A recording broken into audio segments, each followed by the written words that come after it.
Hi, everyone. We'll be starting in just a few minutes, waiting for some more people to come in.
Hello, everyone. Good evening.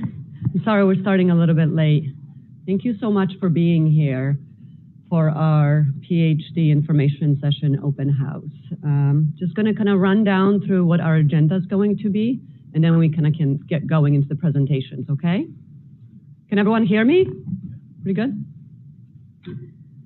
So we're just going to have some overviews and some welcomes and some program-specific information from our faculty and students. Okay, great. You have on the agenda that I handed out the faculty's email addresses if you would like to contact them later on. Okay, so I'd like to welcome everyone, hello, and introduce Dr. Dean Roberts.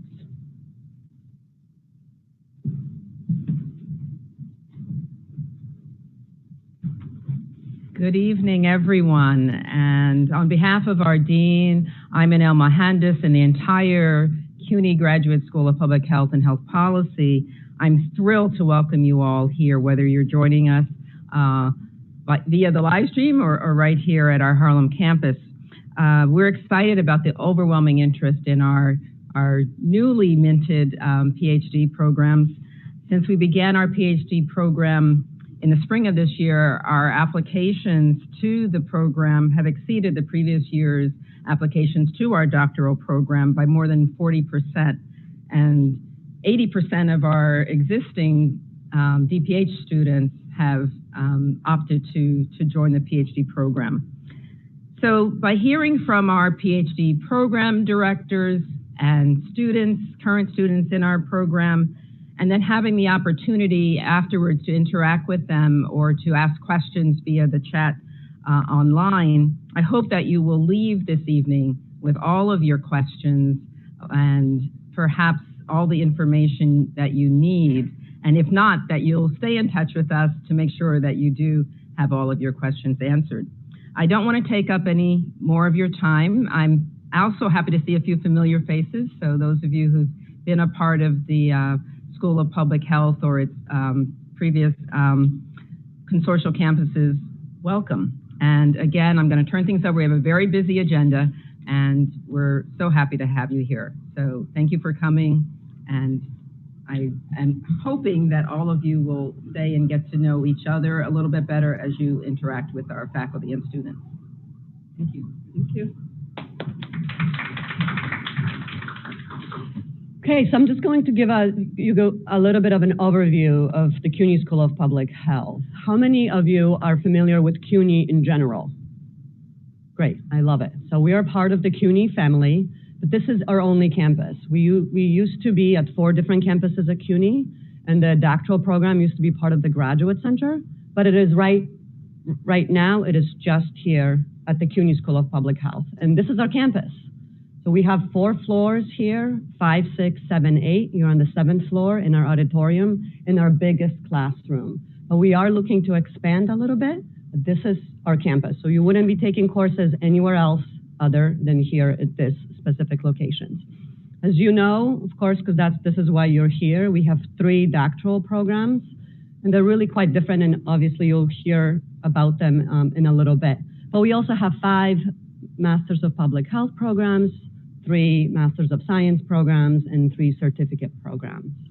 So spread the word. Okay. So now, what is the difference between a DPH and a PhD? We used to have a DPH program, and in fact, some of our students are still pursuing a doctorate in public health, but we have now transitioned into a Doctor of Philosophy in public health. And there are some differences in those programs, but it depends on which specific specialization you are pursuing, and you'll hear a little bit more about that from our faculty.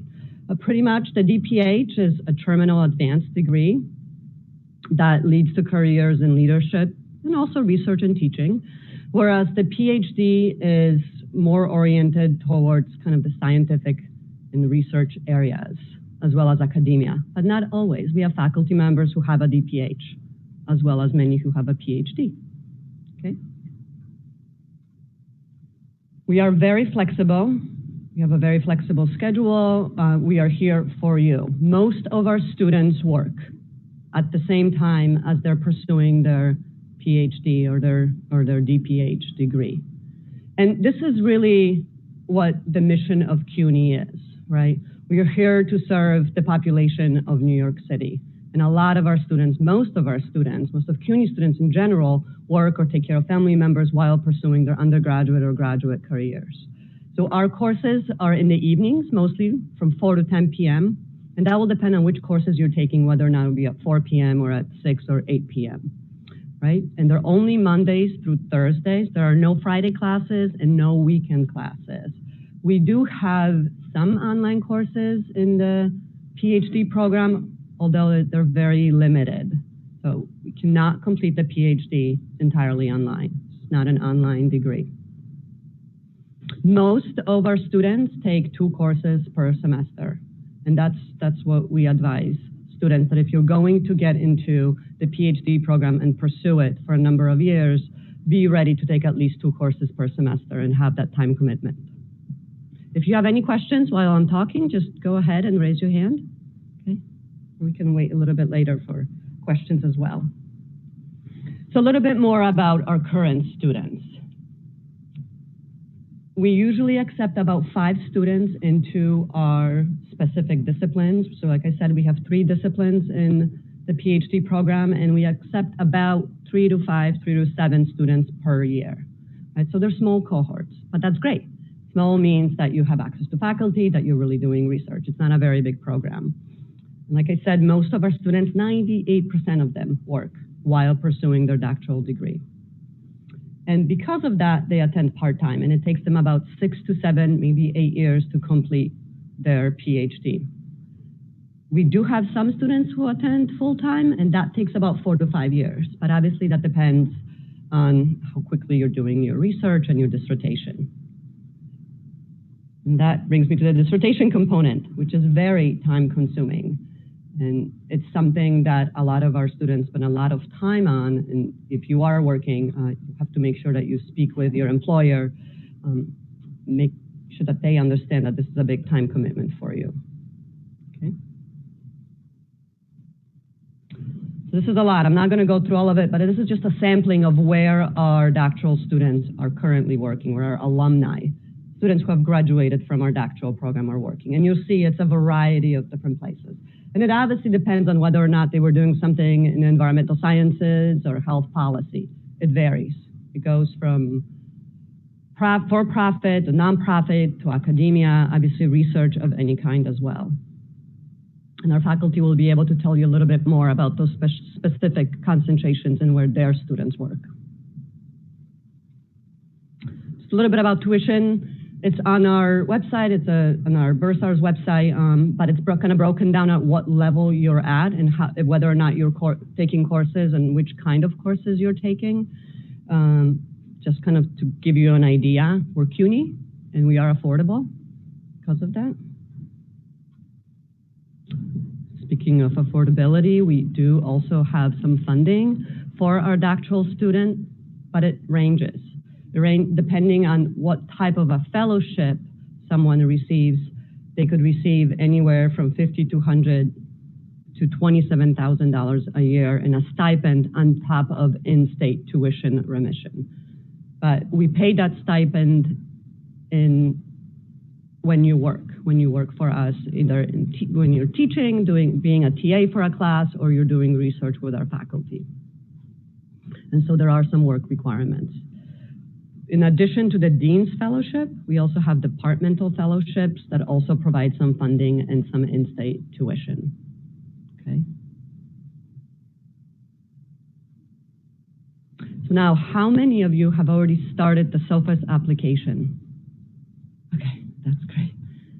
So the SOFAS application is how you apply to the PhD program. Really, most schools of public health in the United States and Canada use SOFAS. SOFAS is an online application portal. It stands for Schools of Public Health Application System, SOFAS. And once you are in it, you'll see that you can apply to a variety of schools and to a number of programs. If you want to, you can use one application with 3 different personal statements to apply to all 3 of our programs at the same time. We don't have a limit, but you have to go through the SOFAS application in order to be considered.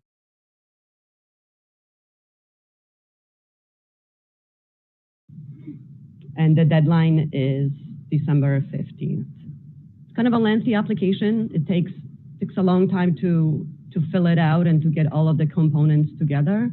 So we recommend that you start it as soon as possible. It's already almost October. The deadline is in December, so there's only 2 months left or so. It requires letters of recommendations and your resume, obviously a personal statement that describes your research interests, and transcripts from your undergraduate and graduate institutions as well. Any questions on the application part? I am the Director of Admissions, so I'm very, very familiar with the SOFAS application, and if you have any questions whatsoever, feel free to come up to me and ask questions about the whole application process, okay? No questions? No? Okay. So I will now turn it over to our faculty so you can hear a little bit more about the programs we offer. What happened here? Oops.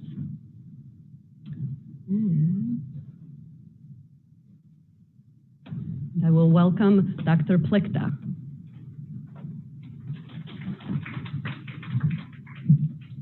Good evening. Thank you all for coming out tonight to learn about our programs. Can you all hear me? Okay, great. So I'm going to talk to you a little bit about the PhD in Community Health and Health Policy, which is a joint effort between 2 of our 4 departments, Community Health and Society and Health Policy and Management. So we call the degree CHIP for short, is the acronym we use. And what is it? So it's a doctoral degree. We seek to prepare you to advance the scientific understanding of the determinants of health, health behaviors, the delivery of health services, and the development of sound health policies. So CHIP graduates, ideally you'll be able to conduct the research that informs policy, that informs program development, that informs program implementation, that you'll be able to evaluate interventions using a social justice framework, which is the framework that our school is based upon. And our graduates are prepared for careers in academia, in research, for high-level administrative positions, in government, and leadership roles in community health organizations. So we have a mission, and our mission is to prepare future public health researchers and leaders. So we know that some of the PhD students that come to us will go on to academia, go on to research and think tanks. Others will go on to leadership positions where they can affect policy in the government and in private organizations.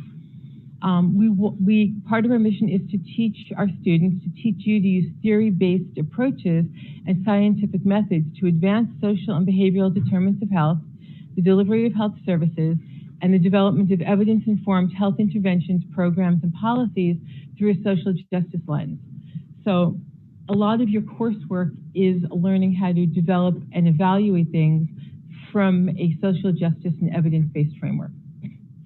So I don't know, can you all read that? Okay, great, that's good, yeah, my eyes are doing. So our curriculum is 42 credits.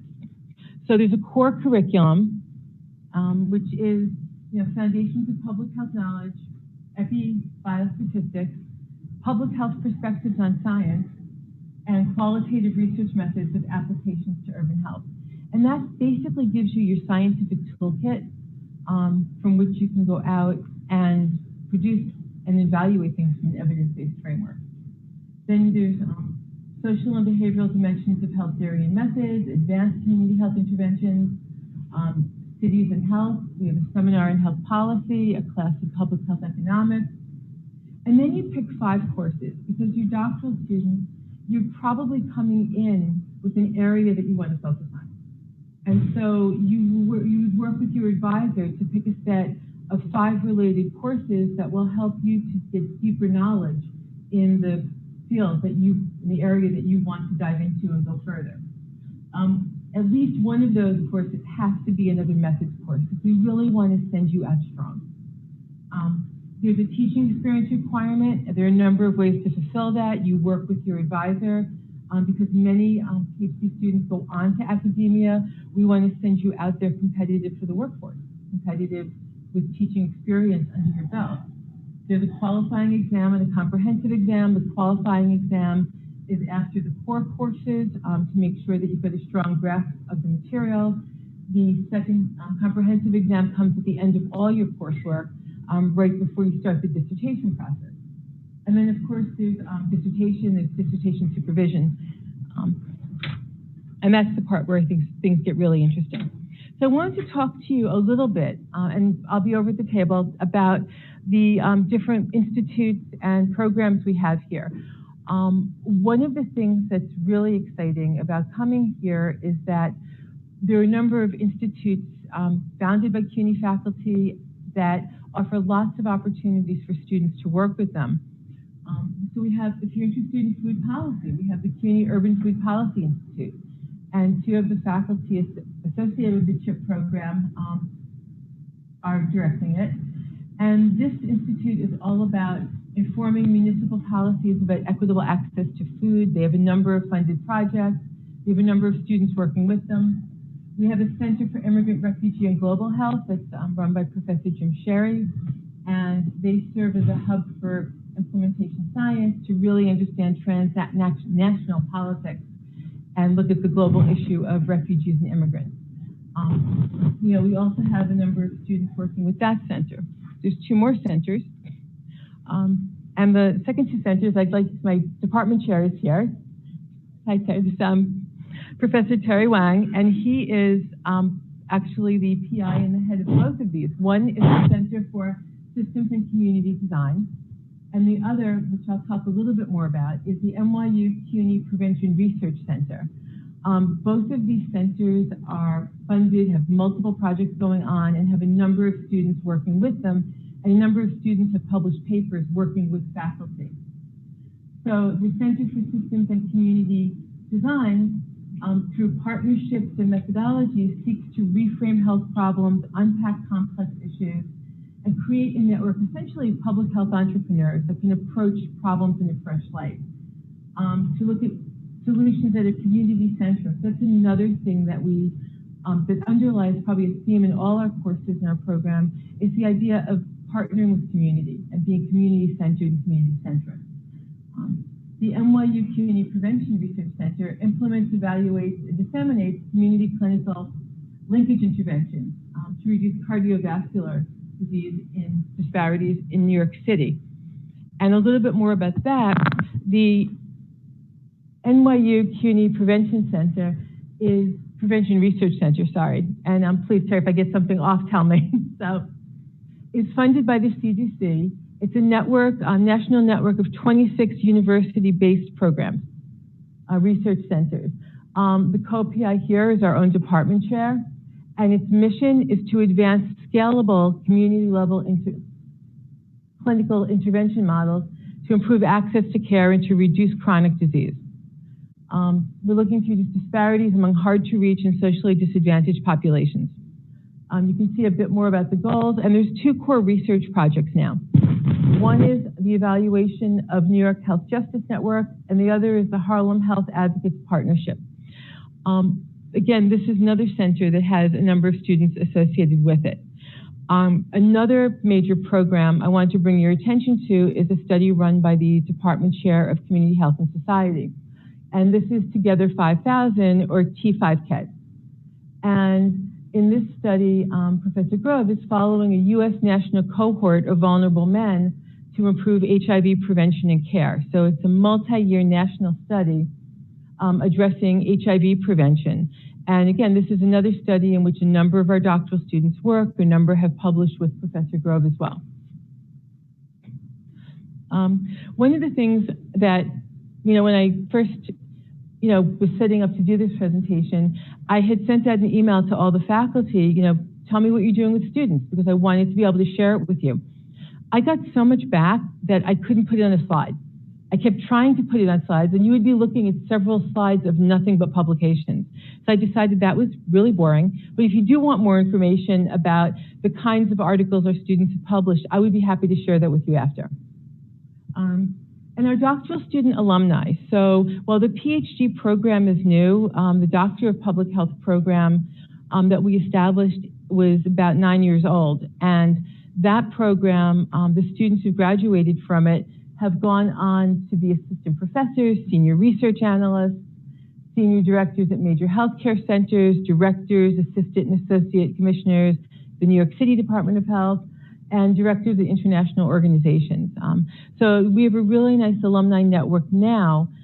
As our degree transitions from the DPH to the PhD, those alumni are still with us. And just to give you a little bit of face recognition, this is the Department of Community and Health and Social Sciences. Quick look at the faculty there. And this is my home department, Department of Health Policy and Management. Just a short look at who we are. And I think that is all. Thank you. So I think we're taking questions at the end, and I'll be over at a table, so please feel free to come and talk. One of our doctoral students, Wayne, is here with us, and you can ask her questions as well. So let me invite the next person up.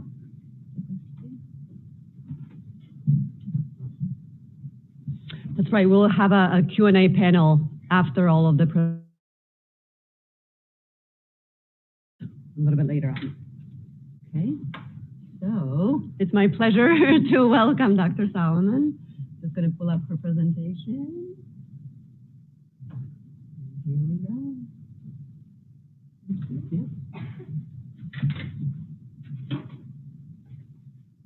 Hello, everyone.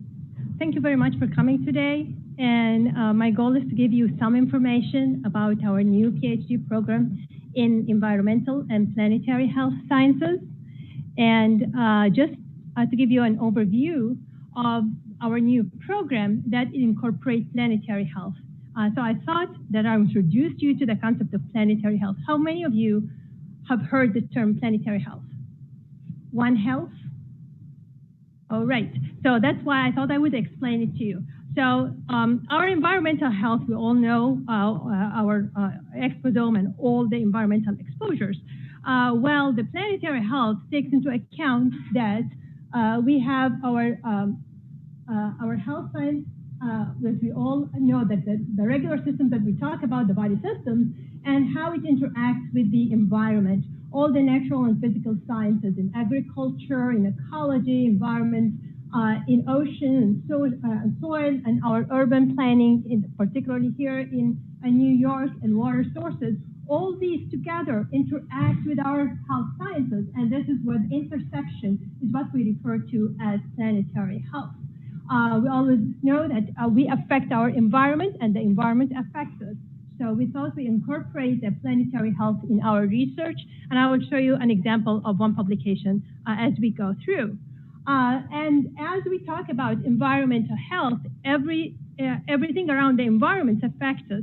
And now that we are talking more of an exposome, which all the exposures that we are exposed to through the life cycle. These exposures could be chemicals, could be even our food environment, our urban environment, the water sources, the climate changes, the ecology, the oceans, everything around the environment. This is our all exposome that we are exposed to during our lifespan and the impact on the health outcome. So combining our environment with the exposome and the planetary health is the overview of our program. Our mission is to incorporate that interdisciplinary approach to system science to identify the public health impacts of our local and rural environment, human occupants, and food and nutrition, along with the socio-political and economic factors that together combine to determine sustainability of life in our planet, as well as the nutritional consequences of both our environment and the climate change as we are moving. The curriculum, Dr. Plaska already explained to you the program in CHHP. So we have some similarities in the program in terms of the core courses, and you will see this among the three programs. The core courses for our PhD that are in epidemiological methods, applied biostatistics, public health perspectives in science, and qualitative research. So that's the foundation of the PhD program. And for us, as soon as we finish the core courses, there is a qualifying exam because it will allow you to see the basis of all the public health practice. Then all our students in our program takes methods courses, which are the epidemiological methods 1 and 2, and then our pathophysiology, since we're already talking about the exposures and about the planet and how it affects our human body. Then we have these pathophysiological and biological applications in public health course, as well as system science. These are for our students in the program. Then you can elect one of two electives, whether you want to focus on the environment and take more advanced exposure assessments and advanced environmental and occupational risks and policy. So this is the environmental focus and environmental science focus or concentration within our program, or you want to focus more on nutritional aspects. So we have the nutrient metabolism as we go, how our food is metabolized in our body and how is that affecting the public health, as well as the food policy. In addition, there's 5 electives which you can choose from, whether you want to have focus on quantitative or qualitative. If you want to take courses over here, or you want to take courses all over the CUNY campuses, you're free to do that, and it's best when you talk with your advisor and formulate your committee as soon as possible. And it's most productive when you have those electives towards the goal of developing your dissertation. So it will add, and you will have this interaction with the instructors, and maybe you can have some of the instructors on your committee in order to help you formulate your dissertational project. As I said, we have a qualifying exam after you finish the core courses, and then you work on the dissertation proposal after you finish all the classes that you have taken through the program. And then you start your dissertation and you graduate in a similar time frame as you have seen in the previous discussion.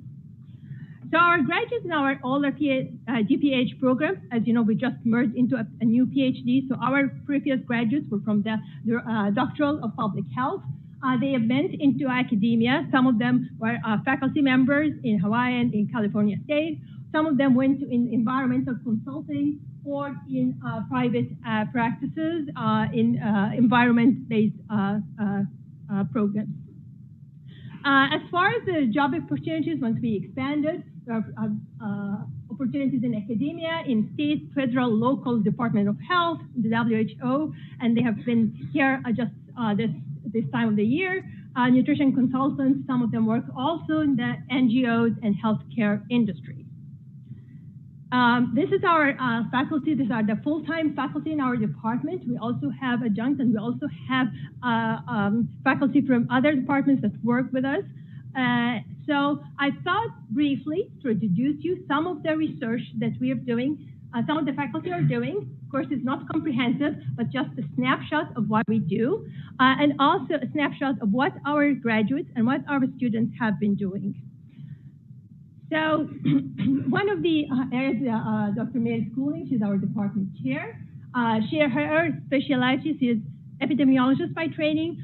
She has a lot of experience in Mendelian randomization, among other things.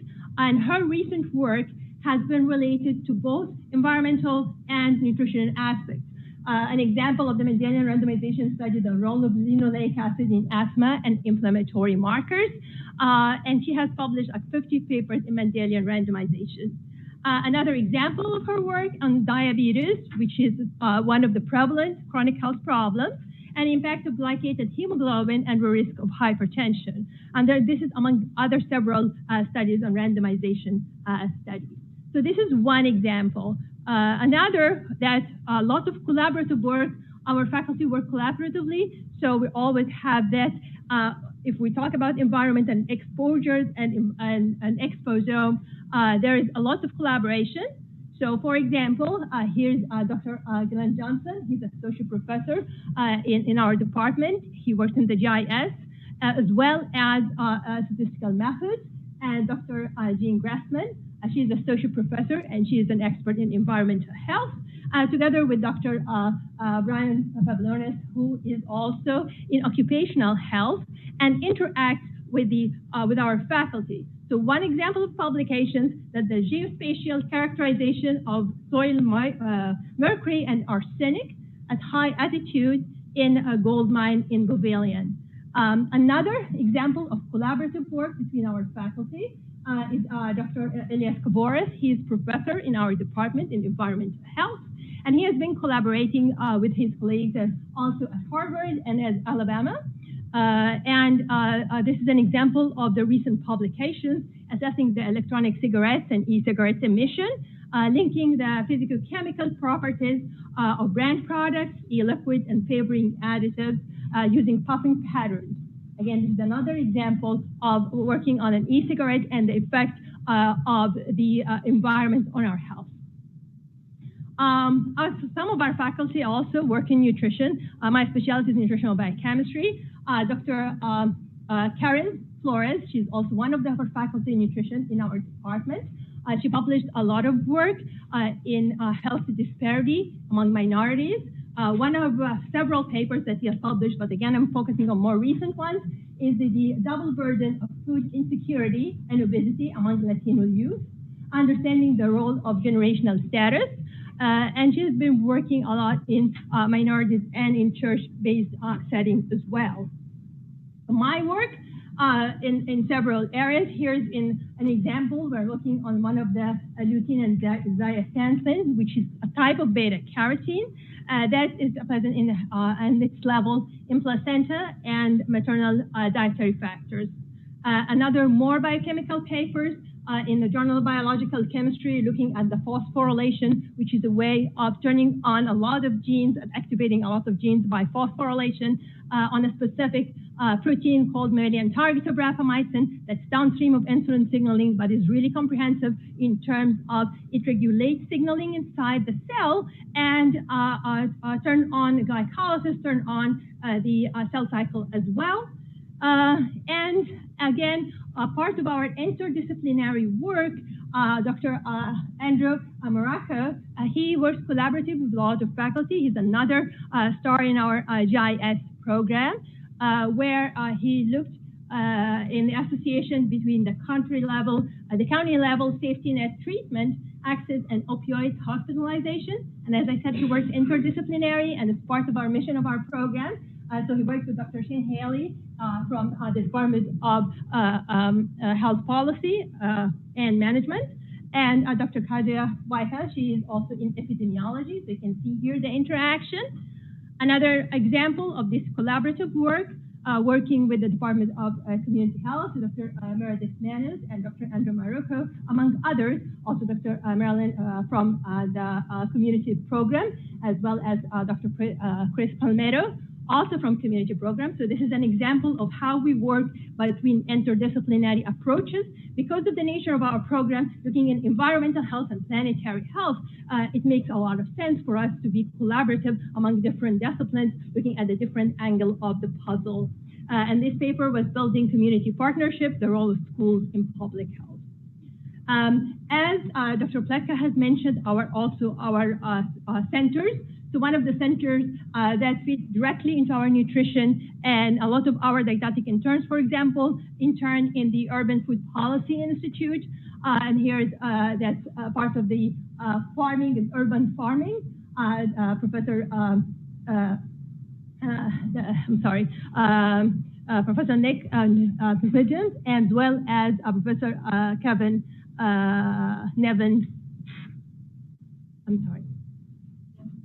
At the end of the comment, I'm sorry. I realized that the names were not on there, and I was trying to tell them quickly. So the last post of that, I didn't realize the name wasn't in the slides, which I should have posted them, but I realized they're not. So that's an example of farming and urban farming, as well as Dr. Nuremberg is also a director of the Healthy CUNY. Now I'd like to give you a snippet of our students' publications and research. So as I mentioned, it's planetary health, and One Health is one of our focus. So one of our students, Kathleen McLava, she worked published paper on One Health economics to confront disease threats. And also some of our graduates worked on the geospatial distribution of childhood diarrheal diseases, as well as spatial and variation between risk factors in childhood diarrhea in West Africa. Another example of our student publications, Dr. Michael Schmidt, who graduated years ago, his outcome and hospitalization of common illness associated with comorbid health-related illnesses. Also, one of our current students is Bei Chao. She works on radiation and occupational hazards, and this is an example of a publication she published on high-risk neoblastoma and the lead-lined rooms. She also co-authored one book with her group, again, this is on the radiation and radiation risk as part of the occupational health and hazards. And an ongoing work with one of our students, Amelia. She's currently sitting over here, and she's working on several papers. She agreed to come to talk with you, so feel free to ask her more questions. Her current paper on temporal variability in indoor air pollutants and ventilation, New York. And then she also worked with Dr. Brian Pavelonis. And she currently, just last week, she presented her work in a conference, in the ERC conference in New York and New Jersey, and presented the work to the director of NIOSH during this conference. So this is a summary, an overview of what our students have done, what our faculty research are, and how interdisciplinary progress. So with that, I would like to thank you, and we'll take any questions after the end of the session, and you can email me as well. Thank you very much.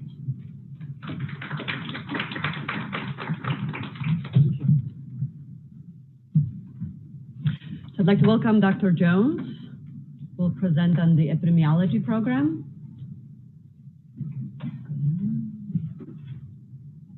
Yours. Thanks. Great to have you guys here and have your interest in the program. And as you can tell from the previous speakers, can you guys hear me okay? We have a very rich research and learning environment, and all of the faculty from all of the departments really are able to work together. So don't think that if you are in one track, it doesn't mean that you won't be exposed to the faculty in the other track. So in epidemiology, our mission is to promote lifelong learning and development and application of epidemiologic methods. And that we do this through rigorous coursework, as well as electives and research-based dissertation. And our hope is that upon graduation, students are prepared to conduct independent and collaborative research in public health, as well as to teach if they are so interested. So you've seen the curriculum. It's similar to the other tracks, but a few things I just want to point out. So In epidemiology, we do want you to come in with not just an MPH, but an MPH in epidemiology or biostatistics or a related field. And the reason for that is that you can see that you don't start with Epi 1 and Bios 1 because we're going to assume that you have some background in Epi in your MPH program. So you're going to start sort of at Epi 2 and Bios 2. Those classes don't really mean anything, but you can see that we have Epi 2, 3, 4, 5, experimental design, biostats 2, 3, 4. So you can see we're very methods oriented, as I think anybody who's interested in epidemiology would want. Just to give you a little bit of a feel, you know, biostats 2 is going to be something like generalized estimating equations and multi-level modeling. Biostats 3 is going to include things like multiple imputation and inverse probability weights. In terms of Epi 2, you're going to learn a lot about causal inference throughout the methods. The field of Epi is really changing. And so one of the strengths of our program, I think, is that we are relatively small. And so why is that a strength? Because that allows us to have the curriculum stay up to date. We all can agree to change it, and we don't have to convince someone that's been here for 50 years that they need to change their class and they don't want to change it. So I think something we're proud of is that our program is able to respond to the changes in the field on a regular basis. And then also the classes are designed to work together. So the Epi and the biostats, like Epi 2 and biostats 2, will cover a lot of the same material. And it's a strength that you hear from the epidemiologist one way of teaching something, and you hear from the biostatistician another way, so that hopefully between the two ways, your understanding is more profound. I think it's unique for epidemiologists to have to take qualitative research class, and that's something that I'm proud of in the program. I think that, you know, mixed methods is the way of the future, and I don't expect the epidemiologists to do the qualitative research, but I do expect them to be able to talk to their colleagues and to appreciate what it brings. And so I think it's useful for epidemiologists to have taken a course in qualitative. We also have 42 credits. We have 4 electives. I will say that while the classes that are core are taught here on campus, the electives are, you're available to go out and take them elsewhere, right? So Graduate Center is a source where a lot of our students take classes. In epidemiology, there's a lot of interest in demography as another sort of discipline that's interrelated. And so a lot of our students actually do the demography certificate at the Graduate Center and use that as some of their electives. So just know that there are resources for electives depending on your research interests that are beyond this campus. We're going to have a new comprehensive exam that is really Epi and biostats centered. So it's going to be after you've completed all of the required classes, and then you do a dissertation and you have a teaching experience. This is our current faculty. And I'm just going to tell you a little bit about sort of the types of research that we do, because I know as a doctoral student, you want to find a good mentor that has research areas that are similar to yours. So Dr. Louisa Burrell is the chair of our department, and she's really a leader in the field of health disparities. She's a dentist by training, but has been very outspoken on understanding and trying to reduce health disparities. And so we have a lot of strength in that research area, which fits well with our mission across all of the disciplines, with a real focus on social justice.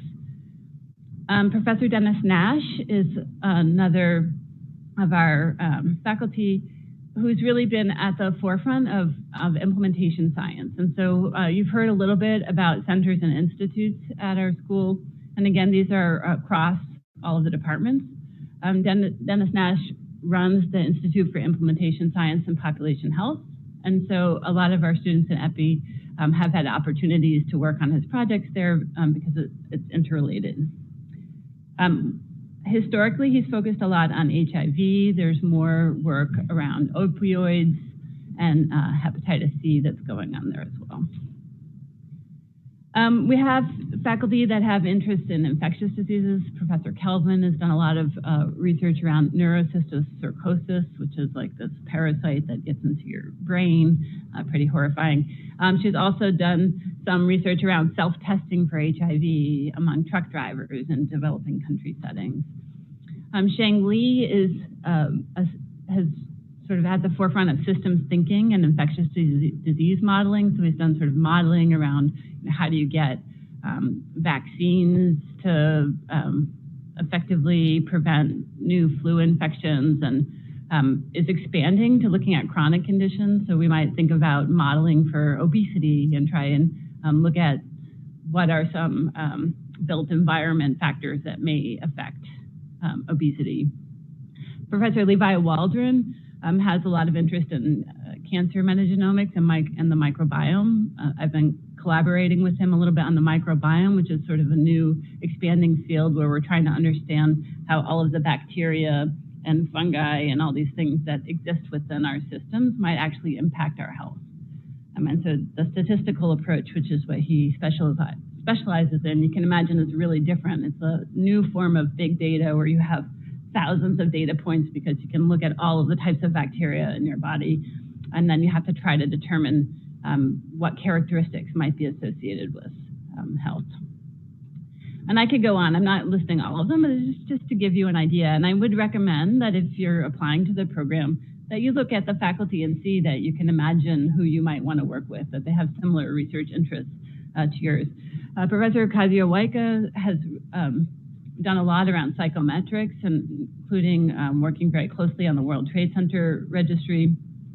Renee Goodwin has done a lot around both tobacco and marijuana exposure and policies. And she's also the assistant director for the Institution for Implementation Science. Shiro Horiuchi actually works both here and at the Democracy Center at the Graduate Center, and he's done a lot around mortality trends. And then my own interest really has been in reproductive and sexual health. So we have pretty much, a lot of different topics covered. Again, I encourage you to look at the faculty list and see if you can imagine who you might want to work with as a mentor. We currently have about 30 students in our 32 in the doctoral program in epidemiology, hoping to have 5 to 6 come next year. We had our first incoming students this year in the PhD, where we have 6 students start. I would say that for epidemiology, the switch to DPH to PhD was not a huge one, in that we've always focused really heavily on the methods classes to make sure that our students had a strong foundation. So the graduates from our program, as everybody has already said, we have people in the public sector. We have a lot of folks in New York City Department of Health. I'm sure many of you might even be from the Department of Health, but you can't really go to the Department of Health without having folks that have some connection to CUNY and to CUNY School of Public Health. We have people that go into nonprofit organizations, we have people in academia, and we have people in the private sector. And as you saw from Meg's presentation, everybody pretty much has a job, so they leave here very employable. We do our best. We want our students to have the opportunity to expand their research portfolio when they're here. And one thing we do want, so our dissertation format is 3 publishable papers. And so these are just a couple of dissertation papers that students have published, just to show that we are tracking them and that they are truly publishable. While we also want students to have the opportunity to present at conferences while they're here. So the 2 that we're sort of focused on in the program of EPI, one is the Society for Epidemiologic Research, or SER. And we do actually, we're fortunate right now to be able to provide membership for our doctoral students in SER so that they don't have to cover the cost of membership, hoping to increase participation in that meeting. And then there's also school-wide, we have a lot of students that participate in APHA and present there. So the dean tends to offer travel awards for people who have oral presentations accepted at APHA, just to give students an opportunity to present there, and usually has a dinner where all the students get together with the dean that can be quite fun. So I think we have a really active research portfolio, and as previously mentioned, like all of the centers and institutes are available to all of the students. So the fellowships that Meg mentioned, there's the Dean's Fellowships, but then sometimes there are fellowships that are specific to the centers and institutes. So just know that those are another possibility for funding opportunities. We are not currently able to fund 100% of the students coming in. We're doing our best, but that is partly why we have classes at night so that people can also support themselves. And then one other area to note, and this is true for across all of the departments, is that we do have a lot of faculty who have strong interest in maternal, child, reproductive, and sexual health. And so it is possible to get a concentration in that within your PhD, and that's true for all of the programs. And I think that that's it for me.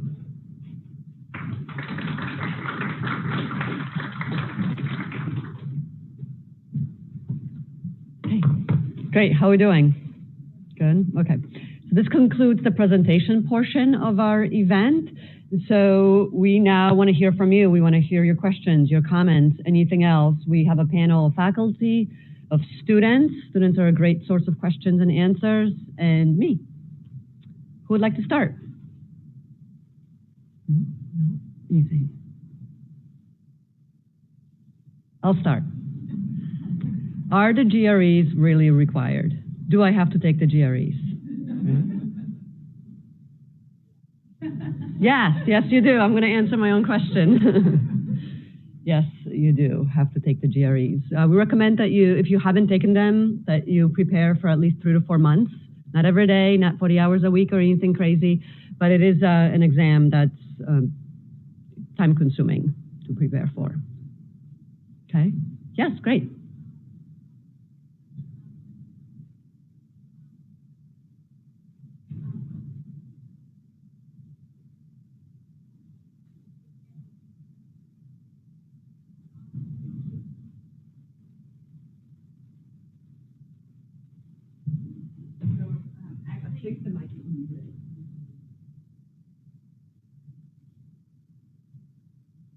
So we have this process where you get like an e-permit to take classes at the Graduate Center, but as long as you would meet the prerequisites, you're eligible to take any of the classes in any of the departments.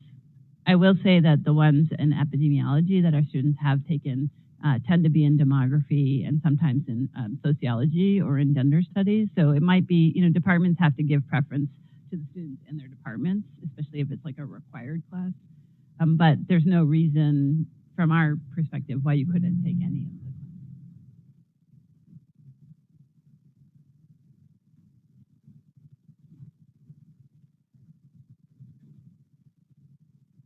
Other universities, because when I was a master at Columbia, I came across like CUNY PhD in my course. So yeah, so there you can take classes at other accredited universities, but there's a limit to the, I think it's like 6 credits worth. There's a limit to the percentage so that it's still clear that most of your education was from CUNY. But yeah, we would New York City is a great place. There's a lot of institutions out there. And really, I think across all the departments, we want you to make the elective be what you need. So if we can't offer it here, we would love it if you can find it someplace else, if that's what you need for your dissertation. I think we're all in support of that.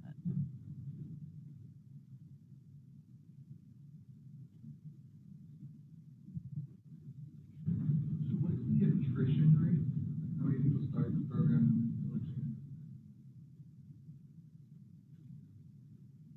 Do you want to answer? Because I think it varies by program.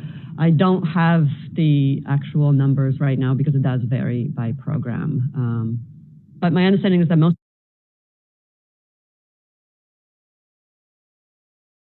work, but a majority of them do receive their degree. I mean, I would say that it's also a little bit of a curve. So obviously, when we started, the admissions process was a little different than it is now. And so I think some of the attrition rates from earlier cohorts is higher than it is now. So we're kind of on an upward trajectory. I would say that for the current trajectory, and I think you are applying at a very good point in time because we've had, 7 years or so to really make sure that our curriculum is up to, that we're feeling strong about it. And so our admissions process is getting more and more competitive. And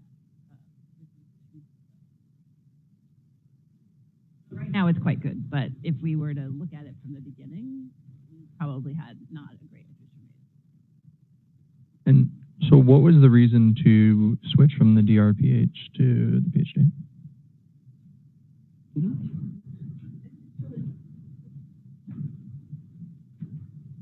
Hello? Can you guys hear me? Okay. So essentially what motivated the switch was that the accrediting agency, CHHP, changed its competencies. And when we looked at the new set, it just became really clear to us that they better fit with a PhD. And the reality is the way we were running our DPH was much more like a PhD than what a traditional DRPH would be, which would be a professionalization degree geared to people who are going to not really be doing research, but going to be leaders in like healthcare administration and running organizations as their final goal. So we realized what we were offering fit the PhD, and then when the competencies changed, it was a really good opportunity for us to do that.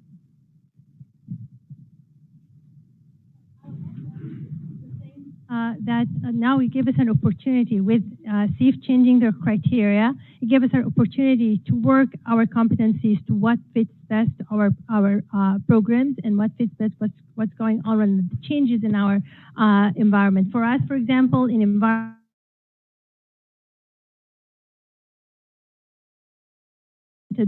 in the new competencies that are required for the DPH. So it made a lot of sense for us to go that direction.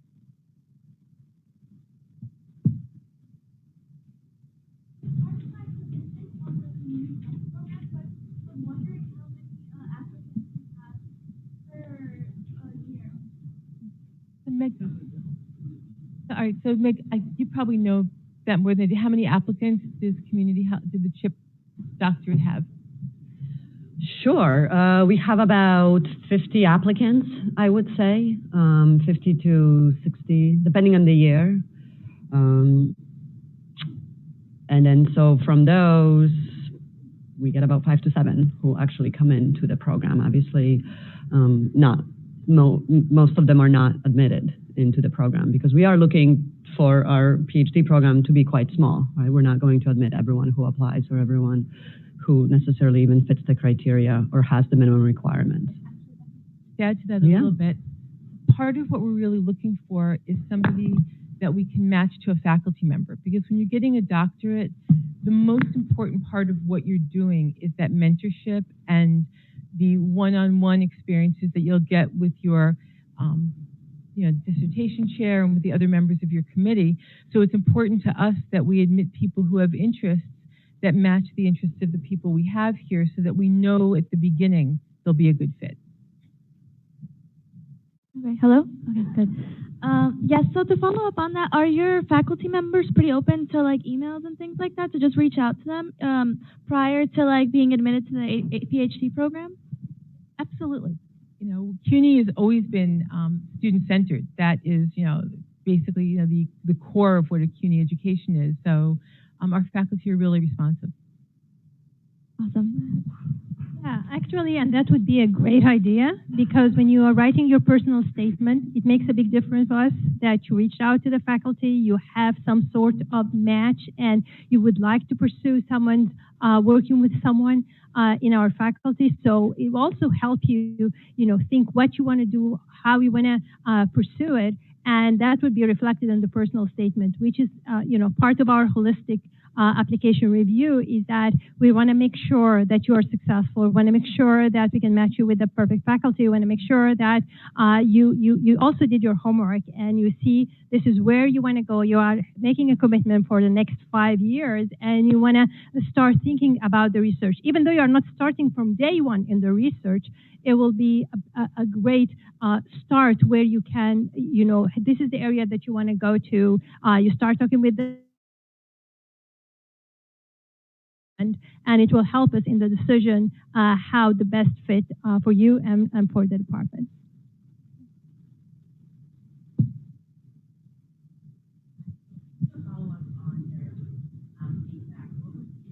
If you do your research online and you find a faculty member that you do connect with, however, when you do reach out via email, you don't get a response. if that happens, then it's also your second backup. You know, sometimes people do not see their emails, or if that happens, then you also want to reach out to the program director, and they can connect you to the faculty, because they will get to know you more. The program directors interact with you more in general, and they get the overview of the programs.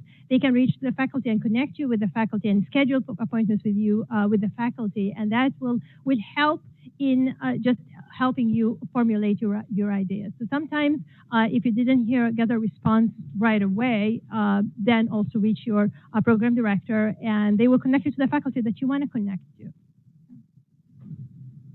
You can always reach out to the admissions office as well.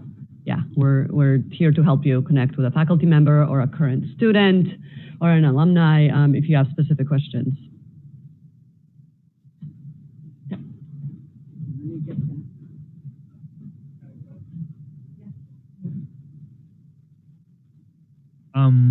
If you have a degree from CUNY, a master's in EPI from CUNY, do I still need to submit TOEFL scores?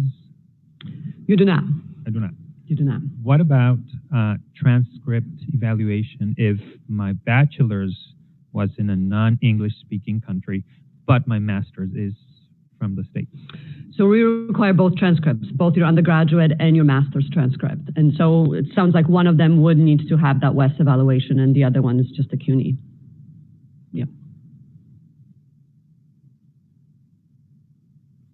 I was just going to ask if any of the students want to say something about their experience, or if you guys have questions for the students specifically, or.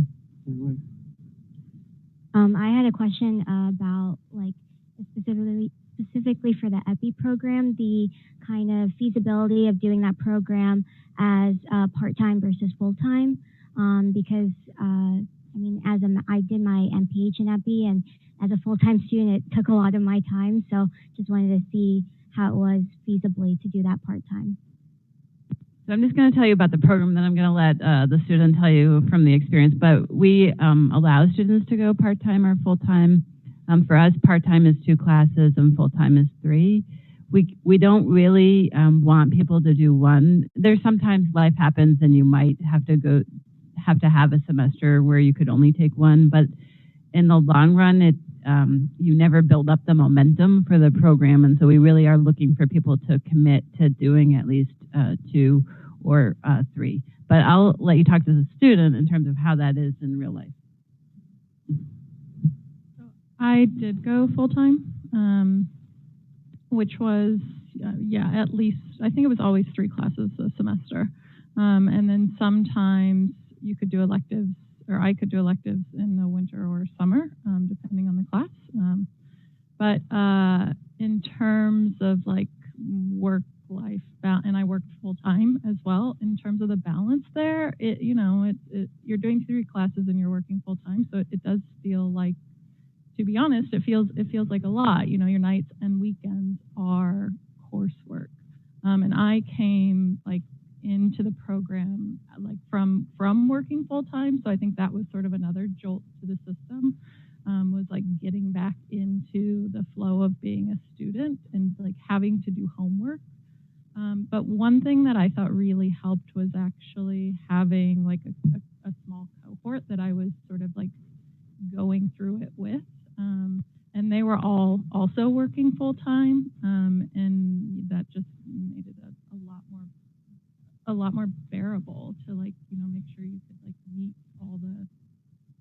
get all the assignments in. There was a lot of like collaboration among the students. The other. Yeah, that's exactly what I was going to say too. So I'm working part-time, studying full-time, so I can't speak exactly to the full-time experience, but in my cohort, a lot of my classmates are also working full-time or studying full-time. One is also a mother. So I always ask her, how do you do it? How do you do it? And essentially she gives the same answer, being in our cohort and just having like a supportive group of people to go through it with you really helps. There's a lot of spaces too in the school for people to do collaborative work together, so I think that really helps. I also started the program part-time. Sorry, I started full-time, but I was working part-time. I took 3 classes every semester, and I also made the transition from the DPH to the PhD. So I'm taking 2 extra classes now, and I also adjunct at Lehman and at SPH, and I teach about 3 to 4 classes every semester, which is considered part-time, but it's really full-time work. I think in addition to having a really supportive cohort, the faculty, they're really amazing. My timeline for this doctoral program was 5 years at the very least, but I'm slated to be done in about 4, and that's really just a testament to how supportive the faculty really are. And Stephanie, I don't think you're going to have a problem, like reaching out to faculty. Everyone's super responsive. Because we're such a small group, you're going to get a lot of personalized attention. So I also didn't know what I wanted to do when I started the program in terms of research, but just working with faculty was really great, and everyone's working on something. So as you saw from the portfolio of research that every single department is doing, there's really something for everyone. So I think I think you're going to have a really great time in the program. But of course, it's a doctoral program, so a lot of work involved as well, but it's totally doable. Right, and speaking to that, also the other question about reaching out to faculty, like I can testify to that. So my advisor is here, Dr. Wang. But I had not even started the program yet, and we're already communicating. I was way out in the Philippines, like 7,000 miles away, and he was the one who had reached out to me. So I think that's just a testament to like how supportive the faculty here are, and you won't have any problem like communicating with them. Hi. Can you hear me? I have an admissions question. Yeah. So what are the next steps after submitting your application? Are there any interviews to look forward to or any other communication? That depends on the program as well, and I can actually have the faculty answer this question, because once we receive your application, we have to make sure that it's complete, right? So all of these steps have to be completed. And we send you an email saying, great, thank you for submitting it. It is now complete. We're forwarding it to our admissions committee. And we will give you a timeline of when you can expect to hear back. Now, the deadline is in December. It won't be in December. It won't be in January, right? The faculty really consider your application very carefully, and everyone else who applied. And some programs do conduct interviews and some do not. Some interviews might be over the phone, and some faculty ask you to come in and to interview with the admissions committee. But I'll have the faculty answer on that specifically.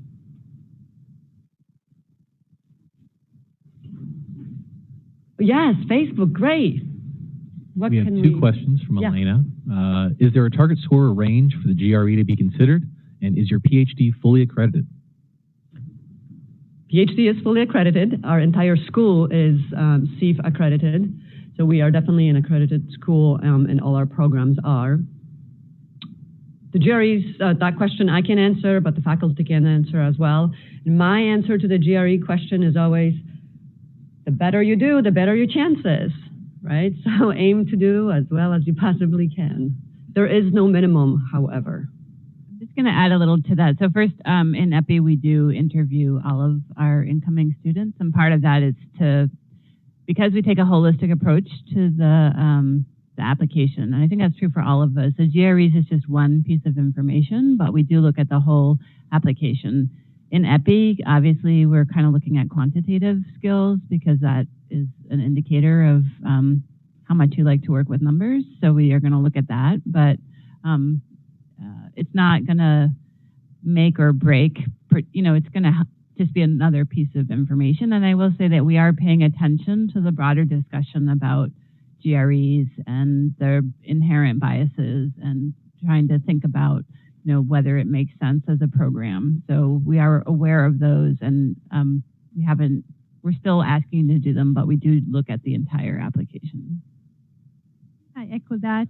We also look at the holistic application. So you need the GRE because it's part of the process, but it's one piece of the puzzle. It's also just to get you started on where your strengths are and help you also, decide on which program with more of the scores. But in general, We have the interview process, and we have your coursework, your personal statement. I can't underemphasize enough the personal statement and how it makes an impact, talking to the faculty, trying to make sure that this program is right for you, that you're a good match with the faculty, the expertise, and yourself, and the GRE is just one piece of your application process.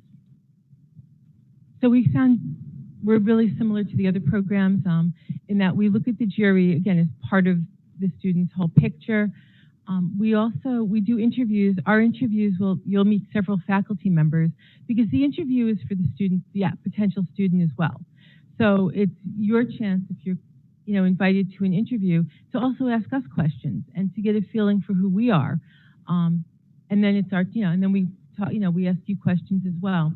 We strongly prefer to do them in person, but we understand if people are not in the country, if people are, can't get away from work. There are reasons, we can do them over the phone, but we think it's better for everyone if we can meet face to face. A couple of questions. One is regarding the GREs. Do you recommend that we wait for the GRE scores before we submit the application, or can we submit the application while we wait for the GRE scores? And then the second one would be more for the students. What would you say is the average cost of the program per year in tuition plus other costs like books and other expenses per year? I'll answer the first question about the GREs. You can submit your application without having the GREs in, but we will not review your application until the official scores are in SOFAS. So a lot of things can be submitted right now, today, right? You can do the application, you can put in your resume, your personal statement, and you can submit it today. But we can still be waiting on your letters of recommendations to come in, or your official GRE scores, or even your official transcripts to be uploaded in SOFAS. So we'll be sending you emails saying, we got your application, but this is what's missing. And so we'll be in contact with you throughout the entire process until your application is complete and we're kind of giving it to the admissions committee. That's correct. But then the cost. Yeah, I put up the tuition here as a reference point. Yeah, and I'd say that for me, I was pretty fortunate. I had funding every year, so I wasn't paying tuition. But yeah, through the fellowships.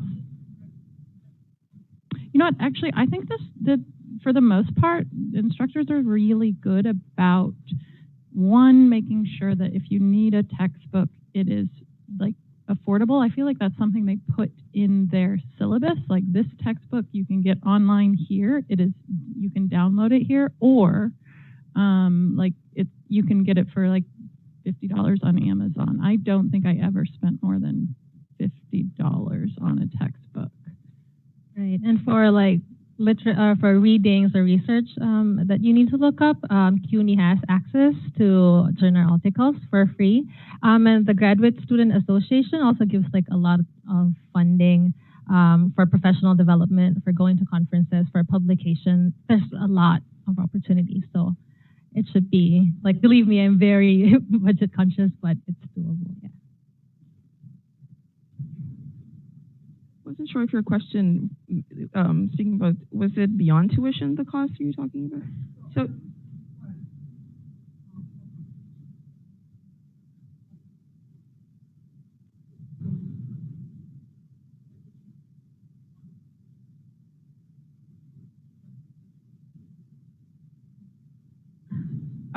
it's actually not quite significant. I think for books, she said it's very affordable, and as Dr. Jones had mentioned before, the school does provide memberships to some organizations, and I think we also have an APHA membership. All students get that for free. My department I've received funds from them to work specifically on my dissertation, and I think they might also, the Graduate Student Association also helps with, maybe if you'd like to go to a conference that's not necessarily related to the school, but they might help fund that. But otherwise, no. Yeah, shouldn't be too significant. My question is about the fellowships. Is it something that you have to apply to separately, or is it like, do you look at somebody's application and feel like they deserve the fellowship? There is no additional application for the fellowship. You are automatically considered. But part of the interview process would be to understand your interests and see, and definitely the review process is different. So you'll hear about the school before you'll hear about the fellowship, because that goes through a whole bunch of other people and a lot of moving targets. So that's a good point. So your acceptance letter might not include that part of it. Well, it might not include the financial aid component, right? Because that might come later. Hi, go ahead, sorry. I have a question about admissions as well. Yeah. With regards to the at least 3 years of prior teaching experience, that's at tertiary level, and does it specifically have to be in the field that you're intending to study in? That's actually a question for the faculty, because it varies program by program, the different years of experience.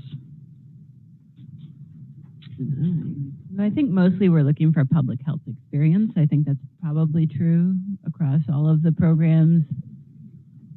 No, it's not teaching. Right, it's it varies. Experience, which may include teaching. So maybe it's not clear. It's not teaching specific. 3 years for us in the public health field is broad.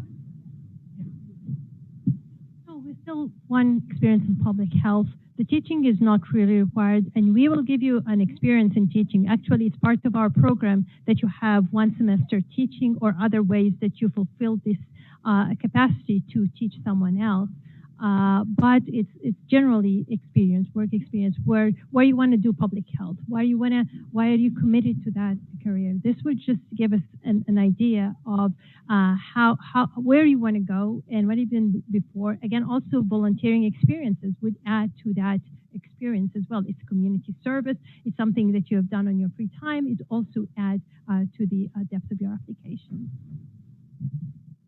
I guess we're just not looking for someone that went straight from an MPH, didn't work, and wants to go to the PhD, because we want people to get a feel from being in the field where they want to go and what skills they want to get, and they won't really get that if they haven't been in the field at all. So that's what that criteria is really about. Hi. Hello. Okay. So I have 2 questions. My first question is, while I just graduated with my bachelor's, I'm trying to get an idea of what the next kind of 7-10 years of my life are looking like. So I just wanted to know, for starters, what is the average, well, there's no minimum, what is the average GRE score for an applicant that does get accepted? For the community health, sorry, I should have specified. No, community health. Actually don't have those numbers off the top of my head. I don't have those numbers right now, but you can contact me and I can get those for you. Yeah. And also for epidemiology, because I'm kind of interested, but I know you might not have the same situation. Yeah, okay, yeah. That's fine. Okay, and also I'm just trying to get an idea of what, this is mostly for the students, but also open to the staff as well. I'm trying to get an idea of what a full-time or part-time worker looks like while going to school full-time, but I'm also open to part-time as well. I'm just trying to get an idea of what that looks like, because I don't see myself not working and as a PhD student. I want to know kind of sort of what you do. You said you were a professor, but I want to kind of see what students actually work outside of school. What kind of work do you do outside of school? Yeah. So I actually work for the the Institute for Implementation Science and Population Health here. And I have worked full-time for the school since I started. I also teach. I'm not this semester, but I did teach at Hunter College. I taught the undergraduate EPI class, and I also taught some SAS, like programming and data management courses. In terms of like what work looks like, so we have a variety of grants for which I serve as like the lead analyst on. So some of those grants, we're collaborating with the health department, or we're collaborating like New York City's health department or the state health department. Some of them are like a little more broad geographically, so we're the work that I do is mostly applied, so we could be collaborating with other health departments in different states. But largely, all of the projects are around HIV and trying to understand sort of whether or not certain HIV services are being delivered in a way that is improving population outcomes. Program are you with? Sorry. I'm in EPI. Our students work in the healthcare, in environmental health. So we have some students working as physician assistants, as pulmonary therapists. We have also in emergency care. We have in radiation in Memorial Sloan Kettering. And they manage to work. All our classes are in the afternoon, so it's from 4 to 10. So you can work, until 3, or you can make arrangements with your work. But this is one of the areas. And again, having our classes in the afternoon make it more manageable to be able to work during the day and come in the afternoon in the classes. And as you said, 2 or 3 classes that you're taking, and the class is only 1 day a week. So if you can manage, maybe you can come to school 1 or 2 days a week. Also while you're waiting between classes, we have the computer areas where you can work on there. Some of my colleagues do work 50 to 70 hours per week. Some of them have families. So working full-time and also taking classes full-time and managing family. Super people. I don't know how they do it. I don't have a family to take care of, but they manage. So I think it's really rigorous. A lot of mention, your weekends and your weeknights are really just taken up with homework. You probably have fewer vacation days, but you really take advantage of that during the summer. And I'd say at the minimum as well, doing 2 classes per semester, because as you start getting to the end, it gets a bit overwhelming that you have to really put in the classes and put in the work. But definitely manageable, full-time school and full-time work. Right, and there's a lot of flexibility for my first year, like I mentioned. Well, one of my classmates was working in Geneva for a few weeks, or I think for the semester, and she would just go online. We would see her and she would see us. So there are options for people who are actually offline to do that. I had a classmate who brought her baby to class because she had just given birth a month ago, and the professor was very supportive of that. So there's definitely, the school is very flexible and understanding of your situation, and it's tough, yes, but it's very possible. I'm just going to add as someone who a long time ago worked full-time while doing my PhD, and I will say that I think there's pros and cons.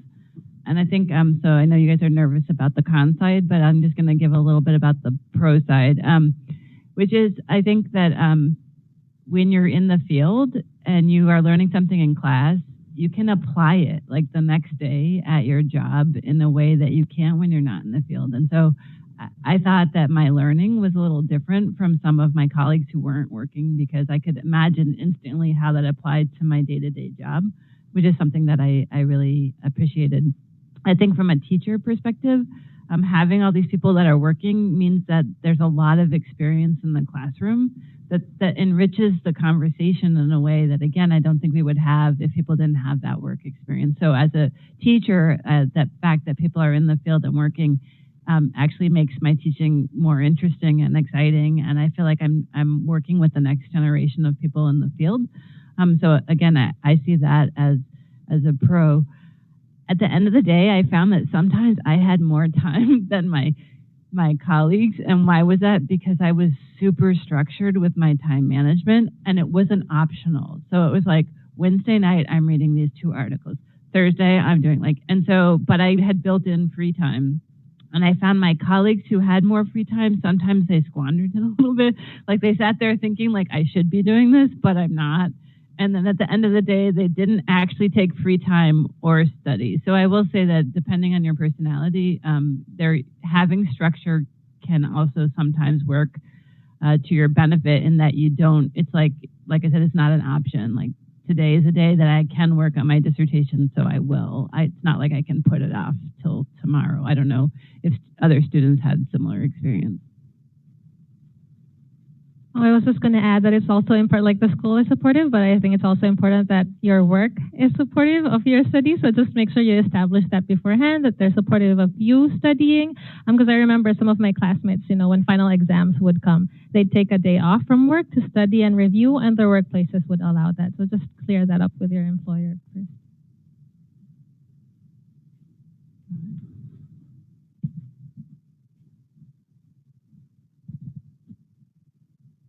I have a question about the dissertation part of the program. How does that work?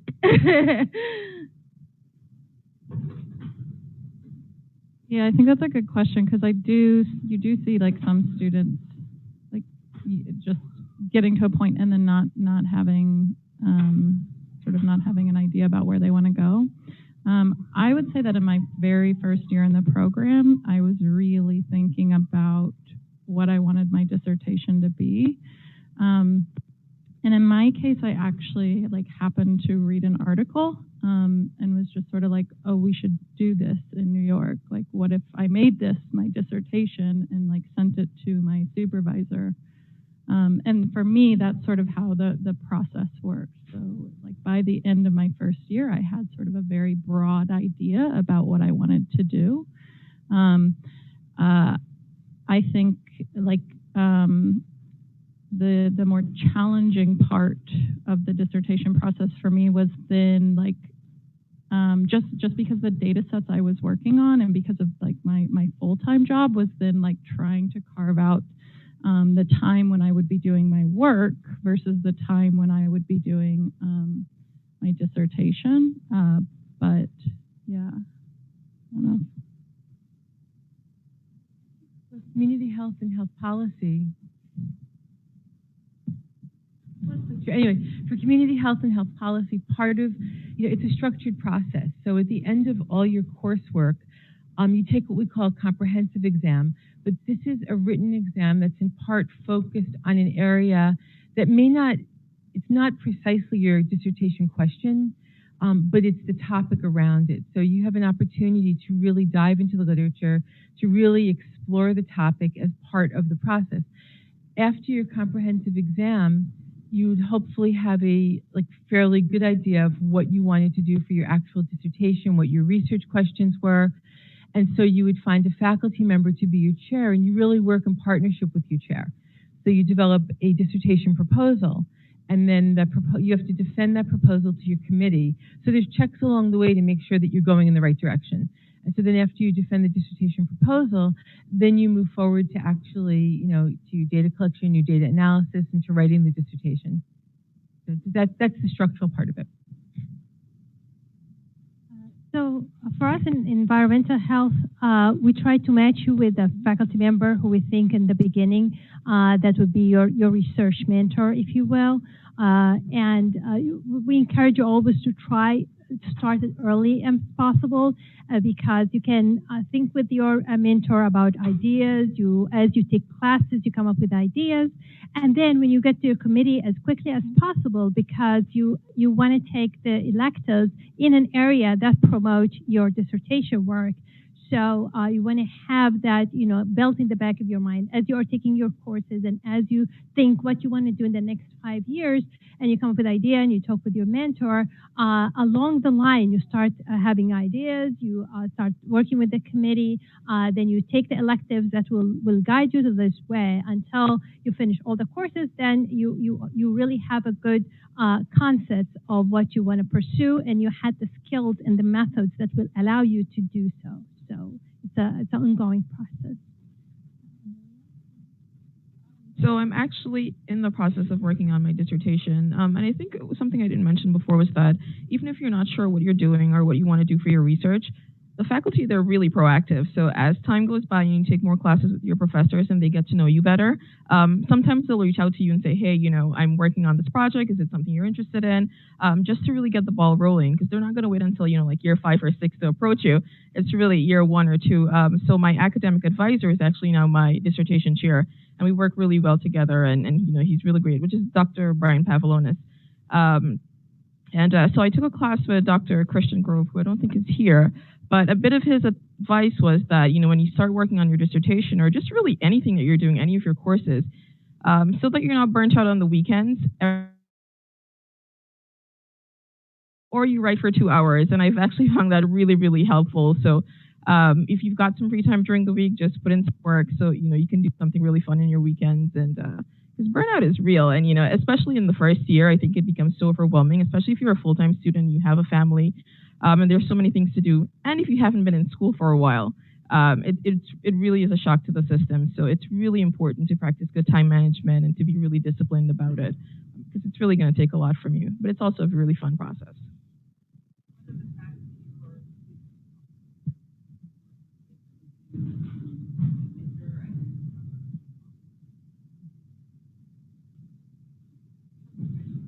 So we started a dissertation boot camp, and it was well received, and we're going to continue that every summer and winter, where it's a week where hopefully you can agree with your job that you can take off some days and come here, and we meet and give social support and provide food. But really it's, I think the social support and just the designated time are really effective, and we found that it did seem to jumpstart a lot of people to make significant progress on their dissertation. So that's something that we're excited to continue to do. The school has writing support for people that need writing support, and we also have quantitative support for people that need that. And those services are available during the boot camp. And we're always looking for new ways. I mean, I think one of the downsides is that students will be like, yeah, we want to do all these things, but then they're so busy that once you organize them, like 2 people show up. And so, but we're always looking, we have to coordinate with you guys, and we're always looking for ideas from how can we, enhance the learning environment for you and make it, there's a Facebook page that's just for students, like no faculty are allowed on that page, and students give each other, they can gripe and do whatever, and they get social support. And so we're always looking for ways to try and enhance that for you all. I would add that I think a lot of students have sort of like offline support systems for doing the dissertation. At least like I know that I sort of have a group that, and we try to keep each other accountable. And I know of like others who do the same thing. Yeah, because that was going to be my follow-up. Like, how do you keep track, being that you're not like in class anymore with a dissertation? That's like basically. Like for me, that's actually been the harder part. The coursework, it sort of felt like you were on this train that you couldn't get off of. It was like, okay, you're taking this, and it's like structured. And then it comes like the dissertation part, and that's where you like just have to hold yourself accountable. And all I would say again is that I feel fortunate in that I had like a group of women who like have also been at the same point and sort of going through the same, we're always going through the same targets together. And that's how I have managed to try get through the steps. So the Facebook group is really supportive, and I'm also part of a track-specific WhatsApp group. So we keep each other entertained, but really encouraged as well. And as time goes by, you meet more people, and you get. So our track is always really small. So we have some people who are from maybe a 2012 cohort, I think.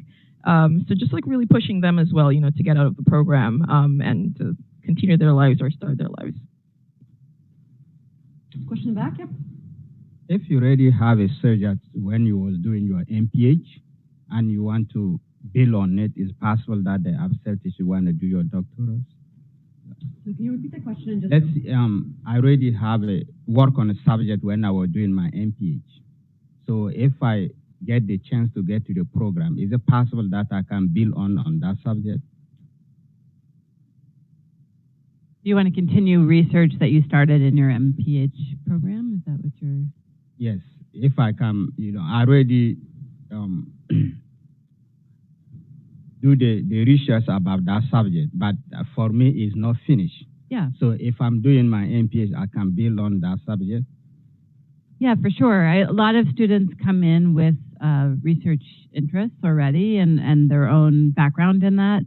And so we definitely allow students to continue in that area, again, provided that we have faculty that can mentor them. I will say that I do tell students who come in that situation to also come in with an open mind, though, because you may be exposed to some new area that you find even more exciting. And at the end of the day, and students can correct me if I'm wrong, but at the end of the day, you have to really like the topic that you're doing your dissertation on. And so if you find something else excites you even more, there is room to change within the first couple of years. But yes, we definitely allow you to build on an area that you're already started in your MPH. Yeah, you can. That's definitely a good idea to keep adding some building blocks to what you were doing. But I will also encourage you to read the literature in your area and see what is the top notch. Go to the conferences. We have the support to go to the conferences, attend the sessions, see what is the cutting edge, see what people are doing.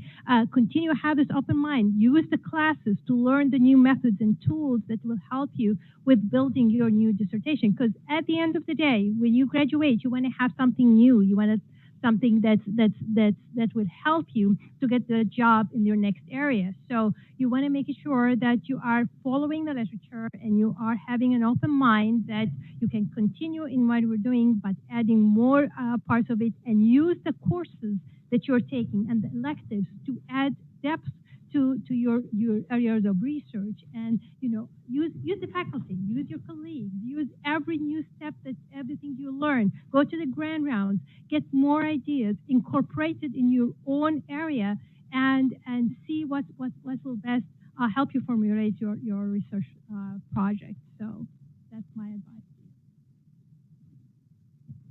Someone in the back, and anyone? Yes, hi.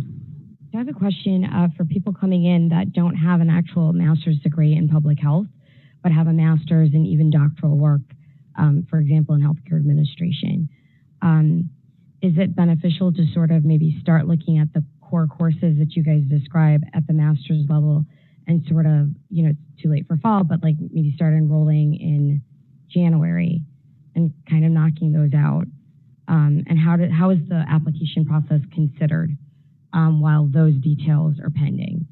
So let's imagine if you had a decent GRE score, great letters of recommendation, background in healthcare, and demonstrated successful research up to this point. Are those criteria that you'd look at, even in consideration that there are these courses that still would have to kind of get done over spring and summer before the fall start? Or have you guys had students that had that sort of situation before? We've had many students, I don't know the exact percentage, but we definitely have had students who do not have an MPH who started in our DPH or PhD program. And so you do have to take at least 2 or 3 MPH courses before you can start the PhD. So you would be admitted provisionally, that the provision that you do complete those 2 or 3 MPH courses.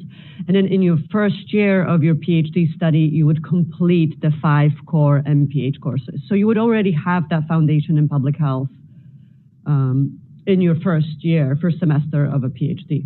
And if you have a master's or even some doctoral work in a related area, you might have taken courses that would really map to the 5 core.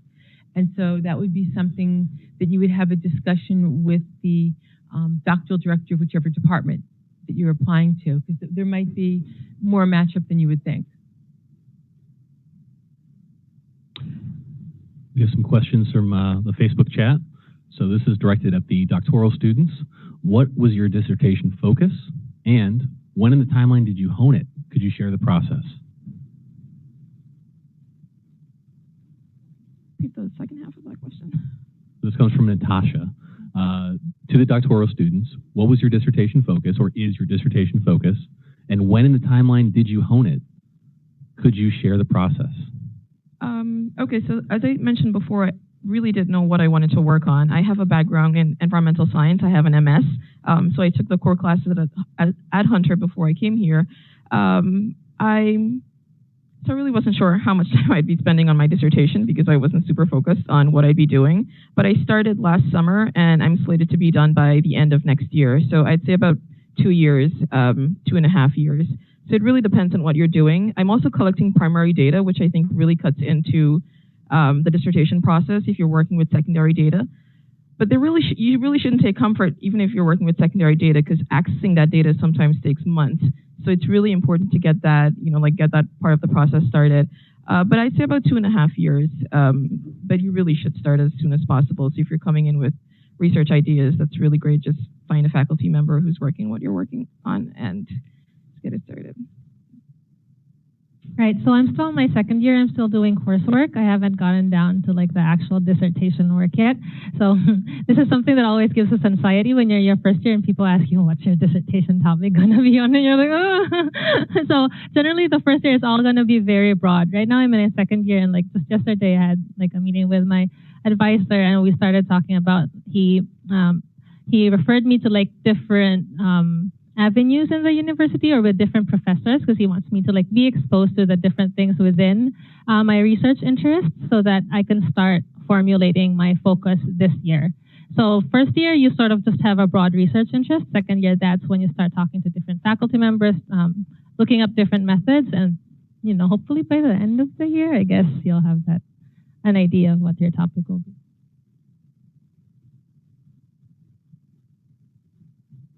So timeline and what the topic is. 2.5 years, I think, is exactly right. I have a full draft of the dissertation at this point and should graduate this semester.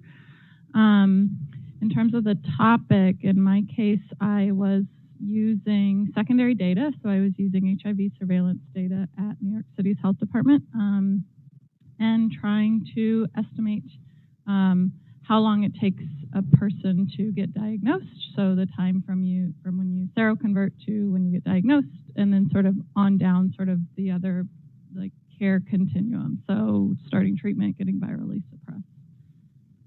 And from that, I've published one paper's under review, the other's going through clearance. So all of the 3 pieces are publishable papers too. Thank you. Anyone else? No? Okay. Great. So we're going to kind of take a little bit of a break, stand up and stretch a little bit, and go kind of to different parts of the room here so that you can talk with the faculty and students in small groups if you would like. So right here is epidemiology, in the back is environmental and planetary health sciences, and the community health and health policy students can go over there. Okay.